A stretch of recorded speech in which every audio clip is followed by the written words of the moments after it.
TP. Chandrasekharan വധക്കേസിലെ പ്രതി ജ്യോതി ബാബുവിന്റെ ജാമ്യാപേക്ഷയിൽ സുപ്രീംകോടതി തിങ്കളാഴ്ച വാദം കേൾക്കും. വൃക്ക മാറ്റിവെക്കലിനായി ദാതാവിനെ ലഭിച്ചോ എന്ന് കോടതി ഇന്ന് ജ്യോതി ബാബുവിനോട് ചോദിച്ചു. ദാതാവിനെ കണ്ടെത്താത്തതിനെ തുടർന്ന് ഉടൻ ജാമ്യം അനുവദിക്കുന്നതിലേക്ക് ഇന്ന് കോടതി കടന്നില്ല. അവസ്ഥ വളരെ മോശമാണെന്ന് ജ്യോതി ബാബു കോടതിയിൽ പറഞ്ഞു.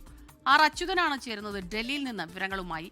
അച്യുതൻ, ഈ മെഡിക്കൽ റിപ്പോർട്ട് ഉൾപ്പെടെ അവിടെ സമർപ്പിച്ചിരുന്നു. അതിനുശേഷമായിരുന്നു ഈ ഹർജി പരിഗണിച്ചത്.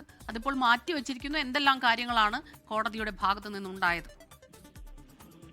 സ്മിത, ടി.പി. ചന്ദ്രശേഖരൻ വധക്കേസിൽ ആരോഗ്യ പ്രശ്നങ്ങൾ ചൂണ്ടിക്കാട്ടിയാണ് പ്രതി ജ്യോതി ബാബു സുപ്രീം കോടതിയിൽ ജാമ്യം തേടിയെത്തിയത്. ഇതിൽ കഴിഞ്ഞ തവണ സുപ്രീം കോടതി സംസ്ഥാന സർക്കാരിനോട് ജ്യോതി ബാബുവിന്റെ മെഡിക്കൽ റിപ്പോർട്ട് സമർപ്പിക്കാനും നിർദ്ദേശിച്ചിരുന്നു. അതിന്റെ അടിസ്ഥാനത്തിൽ ജ്യോതി ബാബുവിന്റെ മെഡിക്കൽ റിപ്പോർട്ടും കൈമാറിയിരുന്നു. അതിൽ പറഞ്ഞിരുന്നത് വൃക്ക മാറ്റിവെക്കൽ ആവശ്യമെന്നും അതുവരെ ഡയാലിസിസ് വേണമെന്നുമുള്ള കാര്യങ്ങളായിരുന്നു ആ മെഡിക്കൽ റിപ്പോർട്ടിൽ ഉണ്ടായിരുന്നത്. ഇന്നിപ്പോൾ സുപ്രീം കോടതി ചോദിച്ചത് ഈ വൃക്ക മാറ്റിവെക്കലിനായി ദാതാവിന് ലഭിച്ചോ എന്നൊരു ചോദ്യമായിരുന്നു.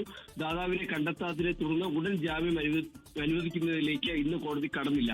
അതേസമയത്ത് ജ്യോതി ബാബു ചൂണ്ടിക്കാട്ടിയത് തന്റെ അവസ്ഥ വളരെ മോശം. ആർ അച്യുതനാണ് ഡൽഹിയിൽ നിന്ന് ഈ വാർത്തയുടെ വിശദാംശങ്ങൾ നമുക്ക് നൽകിയത്. ലോകത്തെവിടെയായാലും ഏത് സമയത്തും 24 വാർത്തകളും ഓഗ്മെന്റഡ് റിയാലിറ്റി പാക്കേജുകളും എക്സ്പ്ലെയിനറുകളും വിശദമായി കാണാൻ ഞങ്ങളുടെ യൂട്യൂബ് ചാനൽ നിങ്ങൾക്ക് സബ്സ്ക്രൈബ് ചെയ്യാം.